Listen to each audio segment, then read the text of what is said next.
The girl who never made it to work. It was a sunny afternoon on August 13th, 1985, when 16-year-old Kathy Malcolmson sat in her backyard, eating lunch with her dad in their quiet Stowe, Massachusetts neighborhood.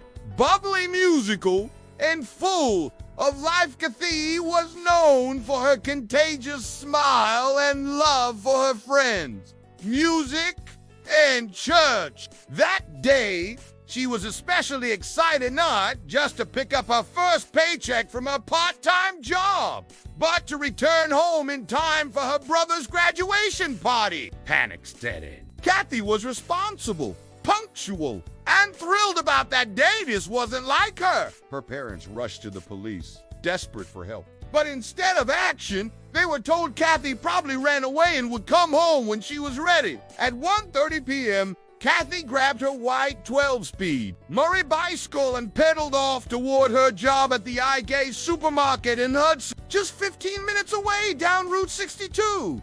And she wouldn't have missed her brother's party for the world. Kathy was still gone, and her family was still left in the dark. She never made it. By dinner time, her parents were calling the police. Unlike Kathy's arrest case triggered an immediate search.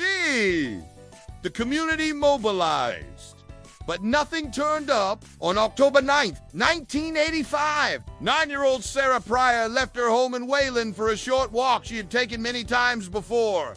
She never returned. John Wardia, convicted killer from Texas, who had moved to Massachusetts in 1984 after serving time for strangling a teenage girl. He lived just miles from where both Kathy and Sarah disappeared. He had no alibi for either case. And in November 1985, just a month after, when missing, he was arrested for attempting to abduct another young woman at knife point. DNA confirmed it was her. She had been murdered. He died in prison in 2022 without ever being charged for Kathy or Sarah's cases, both taken in broad daylight just miles apart. Investigators began to believe these cases weren't just similar, they were connected. By 3:00 p.m., her manager, surprised that she hadn't shown up for her shift, called her parents. But Kathy didn't run. Her room was untouched. Her first paycheck was never collected. For months, her family searched alone. It wasn't until Kathy had been missing for some time that police finally started to take the case seriously. Advances in forensics, digital records, and new witness outreach have revived hopes that justice may finally be within reach. 7 years after her disappearance, they held a memorial and placed a headstone in Dover, New Hampshire. Her mother, Mary, even attended Sarah Pryor's funeral in 1998, saying she hoped Sarah's family had found the peace that continued to elude her. He didn't think much of it and gave the bike to a friend. That friend recognized it from the news. It was Kat. Then, nearly 2 years later, by pure chance, a man stopping to relieve himself in the woods off Route 62 stumbled upon a weathered bicycle tangled in brush. She was last seen in blue jeans, a striped shirt, sneakers, and a grape. The bike was found just 500 yards from the town, lying in, barely a mile from her home.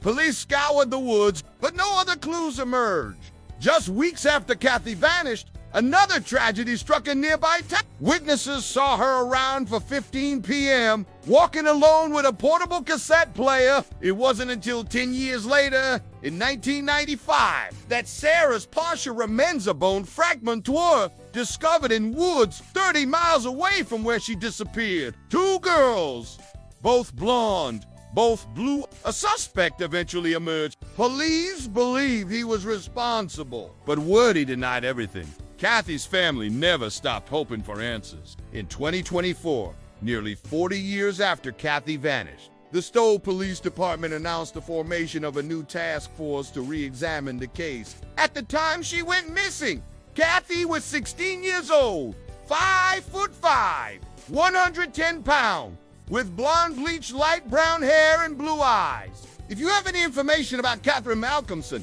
please contact Stowe Police at 978-897-4545 1985 or email tipsforkathy@stowe-mar.gov.